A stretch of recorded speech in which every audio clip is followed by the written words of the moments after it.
Wapendwa, ninawasalimu kwa jina la Yesu. Bwana Yesu asifiwe. Makambi mtaa wa Shinyanga Central mwaka 2025.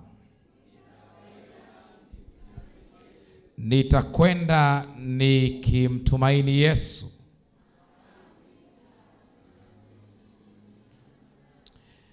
Wapendwa, jioni ya leo ninaendelea tena kumtukuza Mungu. Kwangu leo imekuwa moja kati ya siku nzuri katika sikukuu hizi za vibanda. Kwanza kwa sababu tumeanza kuweka alama kwa kwenda. Vitabu vile ambavyo mmevinunua vinaenda kugusa maisha ya wengi. Mungu awabariki sana. Lakini pili, kwa sababu leo nimejua kwamba maombi yetu yanajibiwa. Kama ulikuwa hujui, maombi yanayoombwa kwenye viwanja hivi yanajibiwa.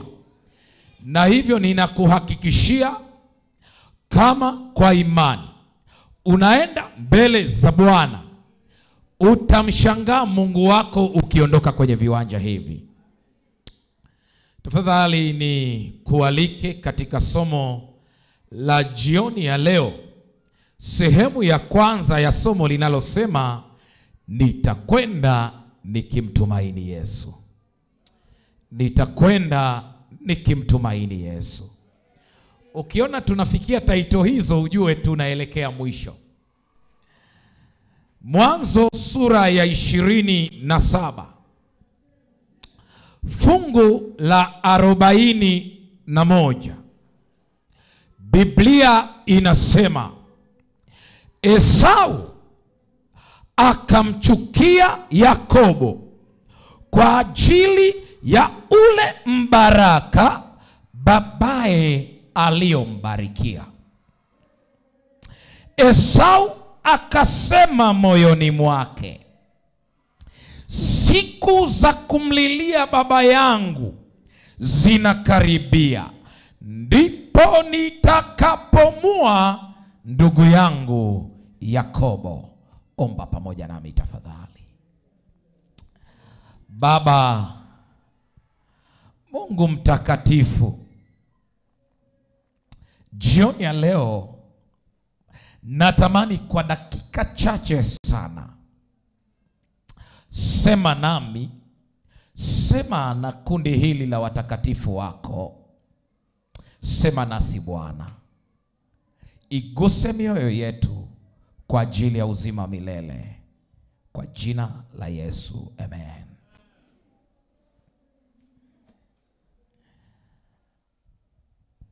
Ukiona watu wanakuchukia, fikiri sana.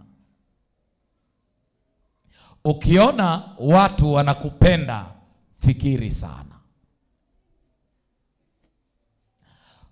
Usipendwe ukaridhika tu kwamba unapendwa,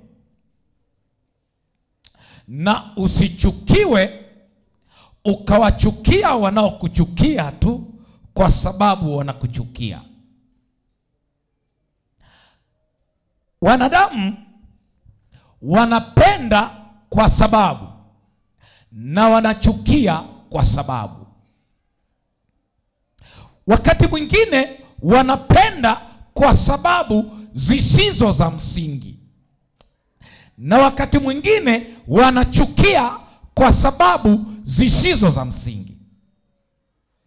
Lakini wakati mwingine wanapenda kwa sababu za msingi, na wakati mwingine wanachukia kwa sababu za msingi.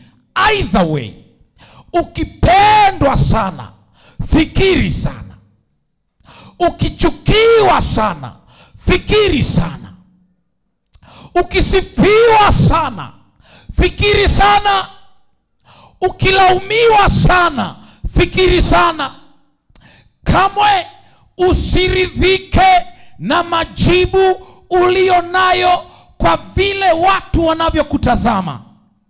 Usiridhike na majibu ulionayo kwa namna ambavyo watu wanakufikiria au wanakusema. Fikiri sana. Kwa nini? Kwa sababu katika kufikiri utajua kwa nini wanakupenda. Katika kufikiri utajua kwa nini wanakuchukia. Na kama ukigundua wanaokupenda wanakupenda kwa sababu zisizo za msingi, kaa mbali nao. Kaa mbali nao. Ni heri kuchukiwa kuliko kupendwa kwa sababu zisizo za msingi. Naomba nirudie. Ni afadhali nichukiwe kuliko nipendwe kwa sababu zisizo za msingi. Lakini pia ukiona wanakuchukia sana katika kufikiri, utagundua jambo. Kwa nini wanakuchukia? Inawezekana ukagundua kwamba wanakuchukia kwa sababu za msingi. Ukigundua watu wanakuchukia kwa sababu za msingi, jua unayo matengenezo ya kufanya. Ngoja nirudie haya maneno. Ukigundua kwamba watu wanakuchukia na sababu zao za kuchukia ni za msingi, unayo matengenezo ya kufanya. Kwa hiyo fanya matengenezo hayo.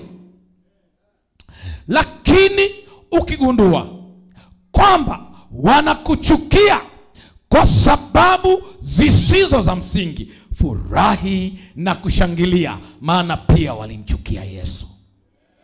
Furahi na kushangilia, maana waliwachukia manabii.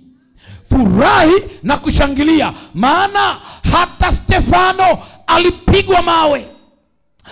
Furahi na kushangilia, maana hata Yohana aliwekwa Patmo. Sio kila chuki inakudhuru na sio kila upendo unakujenga. Na nirudie haya maneno. Sio kila chuki ina madhara kwako na sio kila upendo unakujenga. Kwa lazima uamue kuchuja. Amua kuchuja. Biblia inasema kwenye Mwanzo sura ya 27 fungu la 41, Esau akamchukia Yakobo kwa ajili ya ule mbaraka babaye aliyombarikia. Ni sababu ya msingi au sio ya msingi? Kuna watu wanakuchukia kwa sababu wewe ni msomi. Kuna watu wanakuchukia kwa sababu unatoa michango sana kanisani. Kuna watu wanakuchukia kwa sababu una fedha. Kuna watu wanakuchukia kwa sababu wewe una mchango mkubwa kwenye jamii. Na hivyo jamii inakutegemea na wasingependa utegemewe hivyo. Kuna watu wanakuchukia kwa sababu umewazidi vitu fulani. Yaani kwa sababu unaimba vizuri kuliko yeye, anakuchukia. Kwa sababu wewe ni mzuri kuliko yeye, anakuchukia. Kwa sababu wewe uko exposed, umetembea kuliko yeye, na hivyo una mawazo mapya, anakuchukia. Ngoja nikwambie, katika chuki ya aina hiyo, kaa kwa kutulia, mshukuru Mungu kwamba wananichukia. Maana katika chuki yao unaweza kupata hasira ya kufanya vizuri zaidi, maana hata hivyo umkosei mtu.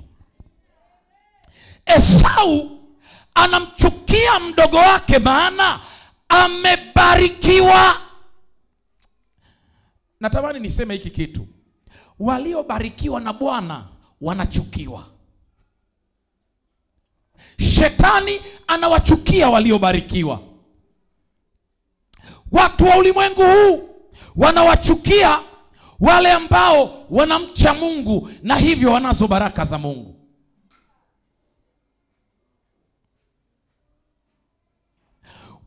Wachawi wanawachukia watu wa maombi kwa sababu wanaomba.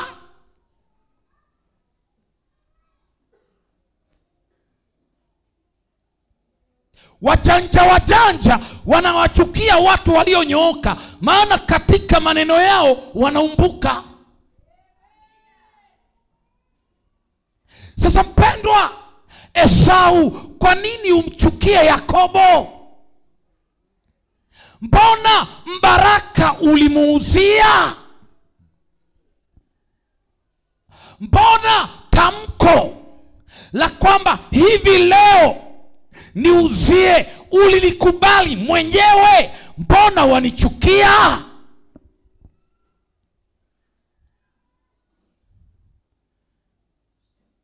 Si wewe uliyesema mwenyewe kwamba unaacha kwaya? Mbona mimi namwimbia Bwana nabarikiwa unanichukia? Si wewe wito wa sadaka ulipotolewa ulikataa kutoa ukisema michango imezidi? Mimi nimemtolea Bwana ameniinua, mbona wanichukia? Usinichukie kwa ajili ya baraka za Bwana. Kwa nini? Ukimchukia mbarikiwa unatengeneza vita na Bwana. Ngoja nirudie haya maneno. Ukimchukia aliyebarikiwa unatengeneza vita na Bwana. Maana hakuna baraka inayotoka kwa mtu, baraka hutoka kwa Bwana, hata zikisemwa na watu. Kwa hiyo ukiona watu wanainuliwa, wapende. Ukiona watu wanafanikiwa, wapende. Ukiona watu wamebarikiwa, fungamana nao, maana inawezekana kwa kufungamana na waliobarikiwa na wewe utabarikiwa. Acha kupigana na waliobarikiwa na Bwana, maana waliobarikiwa na Bwana wanalindwa na Bwana. Vita yako kwao ni vita yako dhidi ya Bwana, hata kuacha. Acha kugombana na waliobarikiwa na Bwana. Wakikaa vikao kufanya njama dhidi ya waliobarikiwa na Bwana, usiende kwenye hicho kikao. Wakikaa kikao kuwasema waliobarikiwa na Bwana, hicho kikao usihudhurie. Natamani niseme jambo hapa. Wazee wa kanisa, wachungaji tulioko hapa, natamani nizungumze na wake zetu na wale wake za wachungaji na wazee wa kanisa walioko kule wanaonifuatilia. Mwenzi wako anapoitwa kumtumikia Bwana, akawekewa mikono ya uzee, mikono ya uchungaji, mikono ya ushemasi, chunga sana namna unavyohusiana naye. Hivi nimesemaje? Hivi nimesemaje? Hivi nimesemaje? Mwenzi wako akiitwa na Bwana, akawekewa mikono ya uchungaji, akawekewa mikono ya uzee wa kanisa, akawekewa mikono ya ushemasi, chunga unavyohusiana naye. Chunga unavyohusiana, hata kama wamjua kuwa mdhambi kiasi gani, hata kama wamdhania kuwa wahovyo kiasi gani, chunga unavyohusiana naye. Unajua kwa nini? Anapowekewa mikono kwa kazi hiyo takatifu, ametiwa mafuta kuwa masihi wa Bwana. Sijui kama unanielewa. Ametiwa mafuta kuwa masihi wa Bwana, ambaye anafanya kazi kwenye ofisi ya Bwana, anafanya kazi zile ambazo Yesu mwenyewe ilibidi azifanye. Anafanya kazi ambazo ilibidi zifanywe na Mungu mwenyewe, lakini Bwana amemwita, amemkirimu asiyestahili, amempatia nafasi hiyo, na hivyo anampatia ulinzi wa ziada, si kwa sababu yeye ni bora, lakini kwa sababu amebeba jina kubwa lipitalo majina yote. Sijui kama unanielewa na hii. Amebeba jina kubwa linalopita majina yote, jina la Yesu, na anatumika kwenye ofisi hiyo. Kuna malaika specifically wanashughulika na hiyo ofisi. Kama utamuudhi kwa uchungu, akasema neno kwa uchungu, Bwana atashughulika na hilo neno. Maana anafanya kazi si kwa sababu yeye ni bora. Ni kwa sababu Bwana anataka kuweka nidhamu kwenye ofisi yake. Kwa hiyo anayechezea ofisi yake, Bwana anashughulika naye mara moja. Kwa hiyo nakuomba sana, mama mzee wa kanisa, mama mchungaji, wewe mama mke wa shemasi, chunga. Maana kuna ofisi ya Bwana imejificha nyuma ya huyo mtu, na madhaifu yake, na ubinadamu wake, na unyonge wake. Chunga. Tena nakusihi, jitahidi usimchukie. Maana unapomchukia, unamchukia aliyebeba ofisi ya Bwana. Kwa hiyo akikosa, mwendee kwa upendo, mwendee kwa huruma, tena kwa nidhamu. Mwambie hili halifanani na wasafiri, na kusihi uliache, linaichafua ofisi ya Bwana na linakuchafua wewe. Lakini usimseme vibaya, lakini usimtusi, lakini usigombane na yeye. Kuna matumbo yamefungwa ya wanawake waliowafanyia hivyo waume zao na hawajui. Kuna magonjwa wanawake waliowafanyia waume zao hivyo wameyapata na hawajui chanzo ni hicho. Kama unanisikia ninaposema haya, na unajua una jambo na mume wako ambaye anafanya kazi kwenye ofisi hiyo takatifu, nenda kwa upole, maliza naye. Maana unapofanya hivyo unapatana na Mungu wako. Ngoja nieleze, watu wanaweza wakasema mchungaji anasema maneno yake. Familia ya mama mmoja anaitwa Yokobed, mnajua maana nyie ni wasomi wa Biblia. Kwenye kitabu cha Kutoka, Yokobed aliyeolewa na Mlawi alizaa watoto 3. Akamzaa Haruni, likaka likubwa. Akamzaa Miriam binti hapo. Alafu kakawepo katoto kamwisho kanaitwa nani? Musa. Katika macho yako ya kawaida ungedhani Bwana akiita angemuita Haruni maana ni mkubwa. Katika ubinadamu wetu tungesema basi kama si Haruni, Miriam ndiye aliyemwokoa Musa. Akamweka akaangalia mpaka kisafina kinachukuliwa na binti Farao. Lakini Bwana akamuita Musa, akampatia ofisi takatifu. Na alipompatia ofisi takatifu, hakuacha ndugu zake. Miriam akafanywa kuwa nabii mke. Alafu na kaka yake Harun akafanywa kuwa kuhani katika Israeli. Wote wako katika ofisi ya Mungu, lakini Bwana amemfanya Musa kuwa kama Mungu kwa Haruni, na Haruni kuwa nabii kwa Farao. Sijui kama unanielewa hapa. Wakafanya ya kufanya waliotumwa na Bwana awali. Wakaondoka safari ya kutoka. Wakiwa kule njiani, mke wa Musa akaja, Sipora na watoto wake Elieza na Gershom wakaja. Miriam wifi Alipomtazama yule mama mweusi, jamaa ameoa mtu mweusi. Hivi Mungu ameitaje mtu wa hivi? Wakaitana na Haruni, wakaanza kumsema Musa, tena wakamsema na mkewe. Hivi unanisikia rafiki? Wakamsema Musa, tena wakamsema na mkewe. Wakati mateto hayo yanaendelea, wakasema, kwa nini Bwana asizungumze na Haruni, azungumze na dogo huyu? Sasa wanaanza kumtazama kama last born wa familia. Matokeo yake hasira ya Bwana ikawaka. Miriam akapigwa ukoma. Nataka nikwambie, ilikuwa kilio katika taifa la Israeli kwa siku 7. Kwa sababu ya mateto dhidi ya mti wa mafuta wa Bwana. Nataka niseme kitu hapa. Hata kama huyu mchungaji ni last born wenu, huyu ni mtumishi wa Bwana, chunga unavyohusiana naye.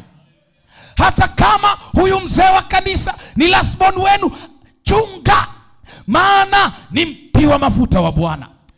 Hata kama huyu shemasi ni mdogo wenu wa mwisho, chunga, maana amebeba ofisi ya Bwana. Utapigwa ukoma. Utapigwa ukoma. Daudi ametiwa mafuta kuwa mfalme. Sauli ambaye ni mfalme mahali pake amekataliwa na Bwana. Bwana, Mungu anisaidie sana, amemkataa Sauli, lakini amemwacha kwenye kiti hicho, na ameteua mfalme mwingine juu ya mfalme.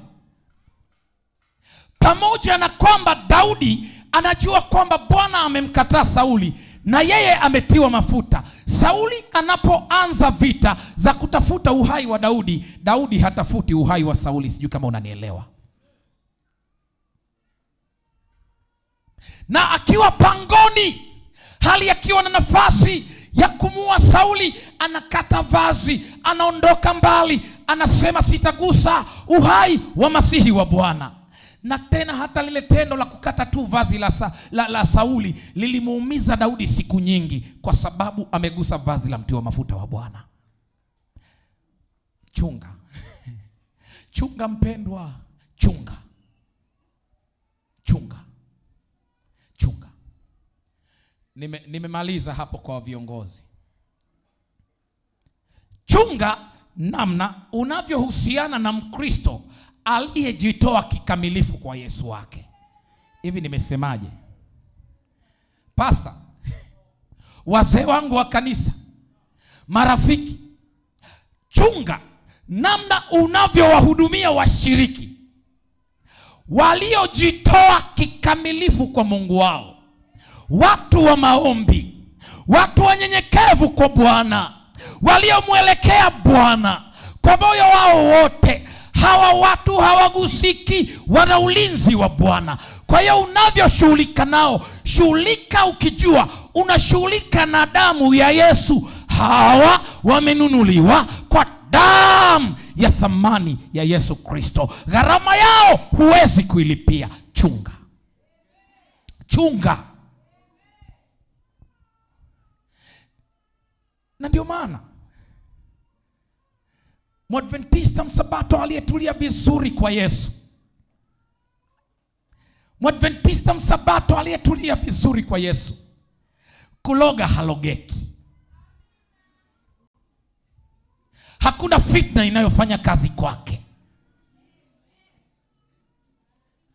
Huyu aliyejitoa vizuri akatulia kwa Bwana, kama ni tunguli we piga, kama ni uchawi we leta, kama ni maneno we sema, atasimama. Na hata ukimpiga mtama akaanguka, atainuka tena, maana Bwana yuko pamoja na yeye. Ndio maana mimi nimeamua kumfuata Yesu. Nimetulia na Yesu. Nimesema ni mimi na Yesu. Mimi na Yesu. Nyuma sirudi. Mimi na Yesu. Ni salama kutulia na Yesu. Ngoja nikwambie, hapa niko salama. Ninao wigo ambao unanilinda na mishale yote ya ibilisi. Nitakwenda nikimtumaini Yesu. Yakobo anachukiwa na ndugu yake, lakini anasema I'll go trusting Jesus. Nitakwenda nikimtumaini Yesu. Anaondoka akimtumaini Yesu. Na sasa unataka kujua nini kitatokea? Usikose kesho. Lakini kwa sasa mimi natamani kwenda nikimtumaini Yesu. Mimi nitaenda nikimtumaini Yesu. Najua mtanichukia, maana nimebarikiwa na Bwana, lakini nitakwenda nikimtumaini Yesu. Najua mtanisema, maana nimebarikiwa na Bwana, lakini nitakwenda nikimtumaini Yesu. Najua mtanitenga, maana nimejitoa kwa Yesu, lakini nitakwenda nikimtumaini Yesu. Ninajua mtaniangalia vibaya kwa sababu nimekuwa msabato. Wacha muniangalie, nitakwenda nikimtumaini Yesu. Ninajua sijui nyie mnawaza nini. Mngejua nimechagua nini. Mimi nimechagua fungu lililo jema. Hapa ninasema kwa ajili ya Mkristo mmoja hapa ambaye amemchagua Yesu, na yeye atakwenda akimtumaini Yesu. Hatatishwa na maneno, hatatishwa na vurugu, hatatishwa na kutengwa, hatatishwa na chochote. Atakwenda akimtumaini Yesu. Je, yuko mtu hapa ambaye anaenda na mimi? Anasema twende pastor, twende tukimtumaini Yesu. Mtu huyo kwa nini asisimame haraka? Anasema mimi nataka niende nikimtumaini Yesu. Kwani huyo mtu asisimame haraka? Bwana akubariki sana. Ngoja nikwambie, umejihakikishia ulinzi. Bwana akubariki sana. Hata wakikuchukia una ulinzi. Bwana akubariki. Nitakwenda nikimtumaini Yesu. Na wakati tunaenda tukimtumaini Yesu, tunaweka alama. Bwana asifiwe. Wakati tunaenda tukimtumaini Yesu, tunaweka alama. Na mwaka huu tumeamua, wageni kwa wenyeji, ili mradi tuko kwenye makambi haya, lazima tuweke alama. Lazima tuweke alama. Maana tunakwenda tukimtumaini Yesu.